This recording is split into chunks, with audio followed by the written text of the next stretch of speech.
Hello, नमस्कार, सत श्री अकाल, आदाब। मेरा नाम है राजेंद्र सिंह ठाकुर और आप सुन रहे हैं रेडियो भारती पॉडकास्ट का विशेष प्रोग्राम कहानियां जो कुछ कहती हैं। लोगों के कोमल मन में बातों को गहराई तक पहुंचाने का तरीका कहानियों से बेहतर और क्या हो सकता है। खासकर पंचतंत्र की कहानियां जिसमें बेहतर सीख, संस्कार व जीवन में अच्छी चीजों की ओर बढ़ने की प्रेरणा मौजूद होती है। 5 भागों में बटी पंचतंत्र की कहानियां ही हैं जो दोस्ती की अहमियत, व्यवहारिकता व नेतृत्व जैसी अहम बातों को सरल और आसान शब्दों में लोगों तक पहुंचाकर उन पर गहरी छाप छोड़ जाती हैं। शायद यही वजह है कि अक्सर बचपन में सुनी कहानियां और उनकी सीख जीवन के अहम पड़ाव में मार्गदर्शक के रूप में भी काम कर जाती हैं।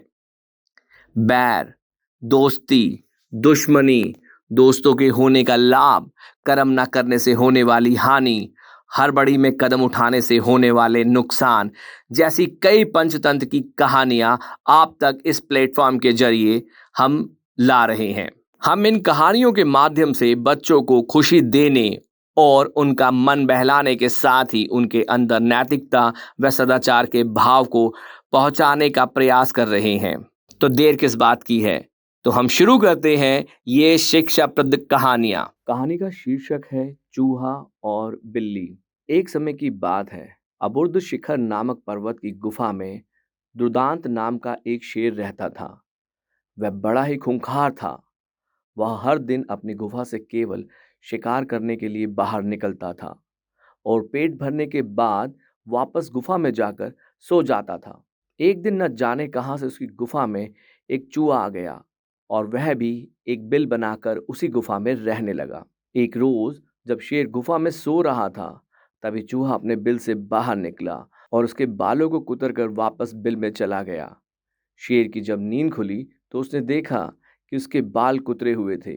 वह गुस्से में आग बबूला हो गया। उसने चूहे को कई बार पकड़कर मारने का प्रयास भी किया, लेकिन चूहा था कि हाथ ही नहीं आता था। हर बार वह भागकर अपने बिल में छिप जाता था। अंत में शेर को एक युक्ति सूझी।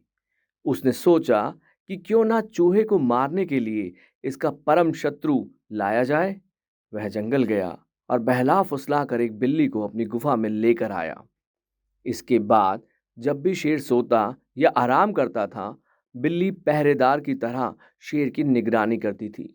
वही शेर भी हर दिन बिल्ली के खाने के लिए ताजे ताजे मांस लाता था। इससे वह बिल्ली कुछ ही दिनों में बहुत मोटी ताजी हो गई थी। दूसरी तरफ बिल्ली की डर की वजह से चूहा अपने बिल में ही दुबका रहता था।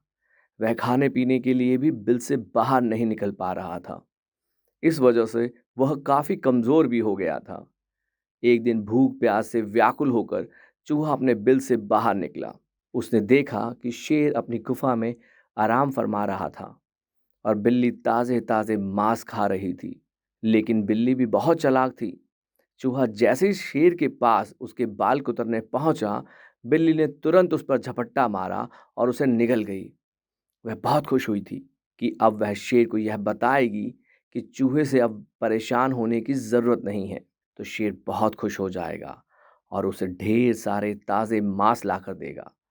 जब शेर अपनी नींद से जागा तो बिल्ली ने उसे बताया कि उसने चूहे को मार दिया है। बिल्ली की बात सुनकर शेर बहुत खुश हुआ। अब उसकी परेशानी दूर हो गई थी, इसलिए वह बिल्ली अब उसके किसी काम की नहीं थी। उसी दिन से शेर ने बिल्ली के लिए मांस लाना बंद कर दिया। इसके बाद भूखी प्यासी बिल्ली कमजोर होने लगी थी। उसे समझ आ गया था कि शेर उसे मांस सिर्फ चूहे की वजह से देता था। अब चूहा नहीं है तो उसे उसकी कोई ज़रूरत नहीं है। फिर वह बिल्ली उस गुफा को छोड़कर वहां से चली गई। कहानी से सीख। शेर, चूहे और बिल्ली की कहानी से हमें यह सीख मिलती है कि अपना काम निकल जाने के बाद हर कोई पराये की तरह व्यवहार करने लगता है। इसलिए कभी किसी के अधिक मोह में ना पड़ें। पसंद आया है तो पॉडकास्ट पेज पर दिए गए फॉलो बटन को जरूर दबाएं ताकि ऐसे ही और एपिसोड आप मिस ना करें। पसंद आने पर अपने दोस्तों और जानने वालों से ये सीरीज शेयर करना ना भूलें।